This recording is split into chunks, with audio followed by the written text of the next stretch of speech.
కొంతమంది తెలుగుదేశం పార్టీ సానుభూతి పరులు సోషల్ మీడియా వేదికగా చర్చించుకుంటా ఉన్నారు. మేము అధికారంలో ఉన్నప్పుడు, వైసీపీ అధికారంలో ఉన్నప్పుడు ఎన్నో రకాలుగా మమ్మల్ని హెరాస్ చేశారు, కేసులు పెట్టించుకున్నాం. అలాంటిది కూటమి ప్రభుత్వం అధికారంలోకి వచ్చిన తర్వాత వాళ్ళని చర్యలేవి అని చెప్పేసి వాళ్ళు బాధపడిపోతూ ఉన్నారు. ఏం చెప్తారు? ఒకటి నేను క్లారిటీగా చెప్తానండి.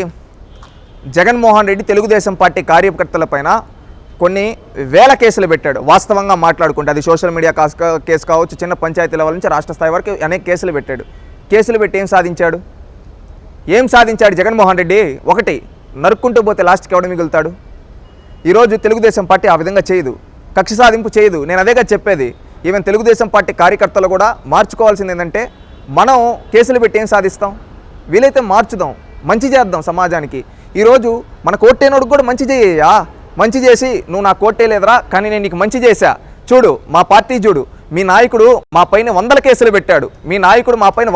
పెట్టాడు, మా పిల్లలకు దూరంగా మమ్మల్ని ఊర్లు వదిలి వెళ్ళిపోయే విధంగా చేశాడు, మమ్మల్ని మా ఆస్తులు ధ్వంసం చేశాడు, మా అరటి తోటలు నరికాడు, మా చీనిగి తోటలు నరికాడు, మా బిల్డింగులు కూల్చాడు. కానీ మా నాయకుడు అధికారం లేకొచ్చాడు కదా, మీ నాయకుల్లా చేశాడా? మీరు మమ్మల్ని ఇంత వేధించారు కదా, కానీ మా నాయకుడికి మేము చెప్పినా కానీ వాళ్ళు కూడా సమాజంలో భాగమే కదా, వాళ్ళని ఆ విధంగా చేయకూడదు. వాళ్ళు చేశారని మనం చేస్తే మనకు ఏంటి తేడా, వాళ్ళకి మనకని చెప్పాడు చూడరా. అదిరా మా నాయకుడు గొప్పతనం తెలుగుదేశం పార్టీ కార్యకర్తలు కాళ్ళ రెగరేసుకొని చెప్పొచ్చు. ఎందుకంటే చంద్రబాబు నాయుడు గారు ఎప్పటికీ కక్ష సాధింపు చేయరు. ఎందుకంటే జగన్మోహన్ రెడ్డి మూర్ఖుడు కాబట్టి ప్రజలంత పెద్ద మ్యాండేట్ ఇచ్చినా కానీ ప్రజలకు మంచి చేయకుండా కక్ష సాధింపు చేశాడు. ప్రత్యర్థులు లేకుండా చేయాలనుకున్నాడు. ఒకటి గుర్తుపెట్టుకోండి, ఎంత అణిచివేస్తే అంత ఎగిసిపడతారంటారు. ఆ విధంగా 151 వచ్చాయని ఆ రోజు అహంకారంతో జగన్మోహన్ రెడ్డి ఎగిసిపడి తెలుగుదేశం పార్టీని లేకుండా చేయాలి, కార్యకర్తలు లేకుండా కేసులు పెట్టి వేధించాడు. ఆ విధంగా ఏమైంది? అది ఇంతింతాయి వసుడింతాయి అన్నట్టు ఆ అణిచివేత ఒక ఉద్యమంలా మొదలై జగన్మోహన్ రెడ్డికి ప్రతిపక్షం కూడా రాకుండా కూర్చోబెట్టింది.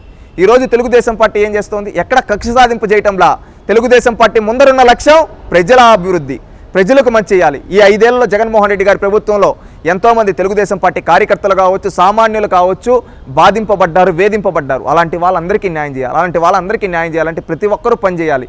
ఈరోజు చంద్రబాబు నాయుడు గారు, లోకేష్ గారే కాదండి, ప్రతి ఒక్కరూ పనిచేయాలి. రాష్ట్రంలో ఉండే ప్రతి ఒక్కరూ కలిసి పనిచేసుకొని, ఎమ్మెల్యేలు కావచ్చు, ఎంపీలు కావచ్చు, అదేవిధంగా మంత్రులు కావచ్చు, అందరూ కలిసి పని చేసుకుంటే మన రాష్ట్రాన్ని పునర్నిర్మించుకోవచ్చు. తెలుగుదేశం పార్టీ లక్ష్యం రాష్ట్రాన్ని పునర్నిర్మించడం, అమరావతిని నిర్మించడం, పోలవరం పూర్తి చేయడం, రాష్ట్రంలో ప్రతి ఎకరాకు నీళ్లు అందించడం, ప్రతి ఒక్కరికి సంక్షేమ అభివృద్ధి ఫలాలు అందించి రాష్ట్రాన్ని నెంబర్ 1గా నిలబెట్టడం. అది ఆ లక్ష్యంగానే తెలుగుదేశం పార్టీ పనిచేస్తుంది. తెలుగుదేశం పార్టీ ఎప్పటికీ కక్ష సాధింపు రాజకీయాలు చేయదు. వాళ్ళ బాధ, ఆవేదనలో నిజం లేదంటారు. ఎందుకంటే చాలా రకాలుగా నష్టపోయారు తెలుగుదేశం పార్టీ కార్యకర్తలు. కేసులు పెట్టించుకున్నారు, పర్సనల్గా తిట్టించుకున్నారు, ఎన్నో రకాలుగా హెరాస్ చేశారు. ఇప్పుడు కొట్టాడు నిజమే, కానీ మనము తిరిగి కొడితే ఏంటి? ఒక్కసారి ఆలోచించండి. ఇప్పుడు అందరినీ నరుక్కుంటూ పోతే లాస్ట్కి ఎవరు మిగులుతాం? మంచితనం అనేదే శాశ్వతం, ఎప్పుడుకు కక్ష సాధింపులు శాశ్వతం కాదు.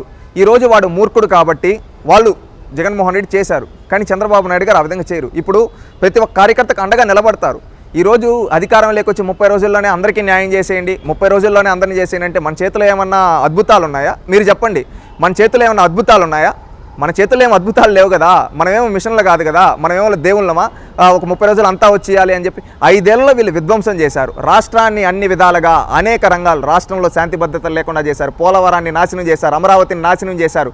అదేవిధంగా రాష్ట్రంలో గంజాయి పంటలు పండించి యువతకు ఉపాధి ఉద్యోగ అవకాశాలు లేకుండా చేశారు. అదేవిధంగా రాష్ట్రంలో ఉండే ప్రతి ఒక్క రంగాన్ని, హెల్త్ సెక్టర్ కావచ్చు, అదేవిధంగా విద్యాశాఖ కావచ్చు, ప్రతి ఒక్క రంగాన్ని, పరిశ్రమల కానుంచి అన్ని రంగాల్ని జగన్మోహన్ రెడ్డి సర్వనాశనం చేశాడు. 5 ఏళ్లలో విధ్వంసం చేశాడు.